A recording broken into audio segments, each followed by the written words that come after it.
नमस्कार प्यारे किसान साथियों। अब आलू की बुआई का समय हो गया। आलू का बुआई स्टार्ट हो चुकी है। बहुत सारे किसान साथी हमारे अभी भ्रमित हैं कि कौन सी प्रजाति उगाएं आलू में और कितना खाद डालें, कब बुआई करें आलू की, मौसम कैसा हो, नमी कितनी हो खेत में तब बोएं कि उत्पादन हमारा अच्छा निकले। इसके लिए हमारे किसान साथी अभी काफ़ी जो भ्रमित हैं और इसके लिए इनके दिमाग में काफ़ी सारे सवाल चल रहे हैं। तो साथियों, आज हम लोग आलू की खेती पर संक्षेप में चर्चा कर लेते हैं कि हमें क्या क्या सावधानियां रखनी है, किन किन बातों का ध्यान रखना है कि हमारी आलू की जो फसल है वो अच्छी पैदा हो। तो देखिए साथियों, आलू में जो स्टार्च सबसे ज़्यादा पाया जाता है और देश में सब्जी के रूप में आलू सबसे ज़्यादा खाया जाता है। इसे सब्जियों का राजा भी कहते हैं। तो साथियों, इसी के साथ में आप लोग देख रहे हैं हमारा चैनल द टॉप ज्ञान सारथी, और चैनल को अभी तक सब्सक्राइब नहीं किया है तो कर लें। और आपसे निवेदन है कि वीडियो को आप पूरा देखें, तब अच्छे से समझ में आएगा वीडियो। हम कहना क्या चाहते हैं कि आलू जो है ठंडी जलवायु का पौधा है, तो इसके लिए आप लोग 23 सेंटीग्रेड का जो तापमान है वो अंकुरण के लिए अच्छा है, और इसके लिए 20 सेंटीग्रेड का जो तापमान है ये इसकी बढ़वार के लिए अच्छा माना जाता है। और 17 से 20 का जो तापमान है ये इसमें कंद जो बनते हैं उस समय का सबसे अच्छा माना जाता है। और किसान साथियों, जब भी तापमान 30 सेंटीग्रेड से ऊपर निकल जाता है तो उस समय इसमें जो ट्यूबर बन रहे होते हैं उनका निर्माण रुक जाता है। तो इसका मौसम का विशेष ध्यान है। किसान भाई, आलू की प्रजातियों के चुनाव के समय विशेष ध्यान दें कि हमारे किसान साथी अक्सर करते हैं कि कुफरी चिप्सोना 3 नंबर और कुफरी चिप्सोना 4 नंबर जो चिप्स के लिए और फ्लैग के लिए अच्छी मानी जाती है, इसको सबसे ज़्यादा बोते हैं। ये देखने में भी काफ़ी अच्छी है। और कुफरी नीलिमा, कुफरी बादशाह, कुफरी अलंकार, कुफरी ज्योतिका इनके कम मात्रा में बोते हैं, जबकि कुफरी गौरव और कुफरी गरिमा जो 2012 में विकसित की गई थी प्रजातियां, इनमें पोषक तत्व सबसे ज़्यादा मात्रा में होते हैं। ये किस्म खाने में भी काफ़ी अच्छी होती हैं। तो साथियों, इनके लिए आप लोग ध्यान दें कि आप अपनी मिट्टी की दशा के अनुसार ही किस्मों का चुनाव करें। किसान भाइयों, आलू की फसल के लिए जो हमारी सबसे अच्छी जो ज़मीन मानी जाती है उसमें अच्छे जल निकास वाली ज़मीन हो और बलुई मृदा अच्छी मानी जाती है, जिसका पीएच मान लगभग 5.5 से 7 तक हो, वो चीज़ अच्छी मानी जाती है। और साथियों, जो हमारी भूमि अम्लीय होती है, ज़्यादा अम्लीय ज़मीन में पोटैटो का स्कैब रोग जल्दी हो जाता है। तो साथियों, अम्लीय ज़मीन का चुनाव ना करें।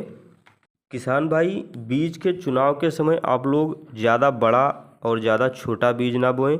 लगभग 2 से 3 सेंटीमीटर व्यास वाला आलू हो और जिसमें 2 से 3 परिपक्व आँखें हों जो अंकुरण के लिए सही हों। और इसके लिए आप जो आलू के टुकड़े काटते हैं उनका वज़न लगभग 25 से 35 ग्राम पर टुकड़े के हिसाब से हो। और एक चीज़ आपको आप लोग विशेष रूप से ध्यान रखें, यदि आप आलू को कोल्ड स्टोर से ला रहे हैं तो निर्धारित कर लें कि आलू को कोल्ड स्टोर से निकालने के 1 सप्ताह बाद ही बुआई करें। साथियों, इसमें होता यह है कि जैसे कि आप लोग जब निकाल करके लाएंगे कोल्ड स्टोर से आलू को तो वो सुसुप्ता अवस्था में पड़ा रहता है। उसे 7-8 दिन तक जब बाहर वातावरण में रखेंगे तो ये वातावरण के अनुरूप ढल जाएगा, जिससे कि अंकुरण अच्छा हो जाएगा। और साथियों, जो भी आप लोग आलू का बीज बो रहे हैं उसमें आप लोग बीजोपचार जरूर करें, जिसके लिए आप लोग कार्बेंडाजिम मैंकोजेब 2 ग्राम पर लीटर के हिसाब से इसमें 5 मिनट तक आलू के टुकड़ों को डुबो करके तब इसमें बोएं, जिससे कि आलू में जो कंदों का जो सड़न होता है या जो ब्लैक स्कैब रोग लग जाता है आलू में, वो रुक जाता है।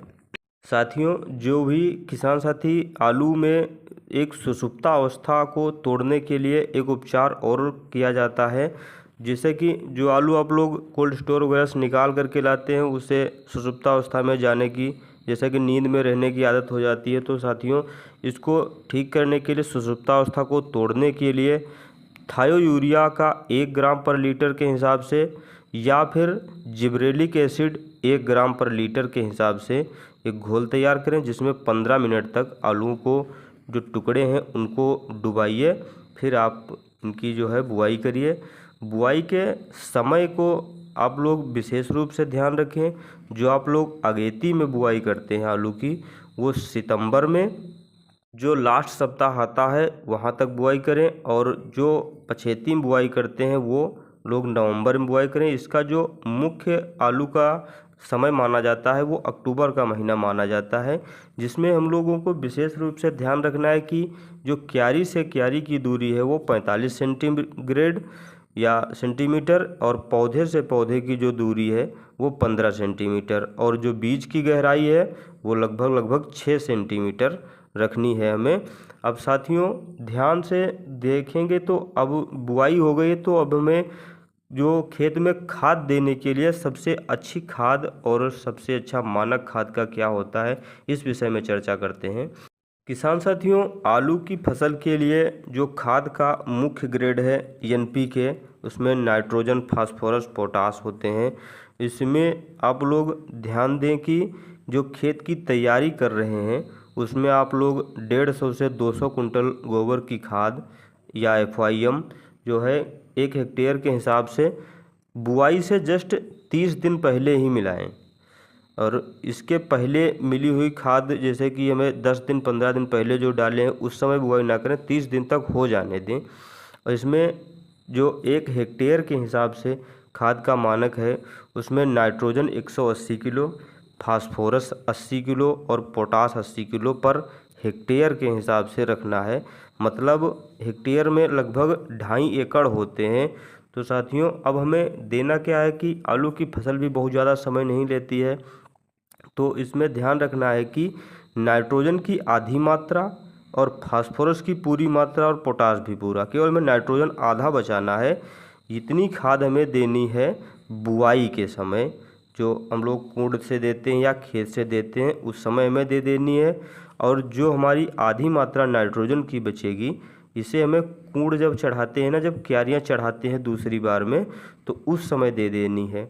और किसान साथियों एक चीज़ विशेष रूप से आप लोग ध्यान रखें कि जो भी आलू में आप लोग पोटाश दे रहे हैं इसमें आप लोग पोटेशियम क्लोराइड का इस्तेमाल ना करें, क्योंकि पोटेशियम क्लोराइड में जो क्लोरीन होता है, और क्लोरीन जब भी मिलता है आलू की फसल में तो इसमें आलू पर काले काले रंग के धब्बे, आलू खुरदरा हो जाता है, इसका रंग काफ़ी धूसर हो जाता है।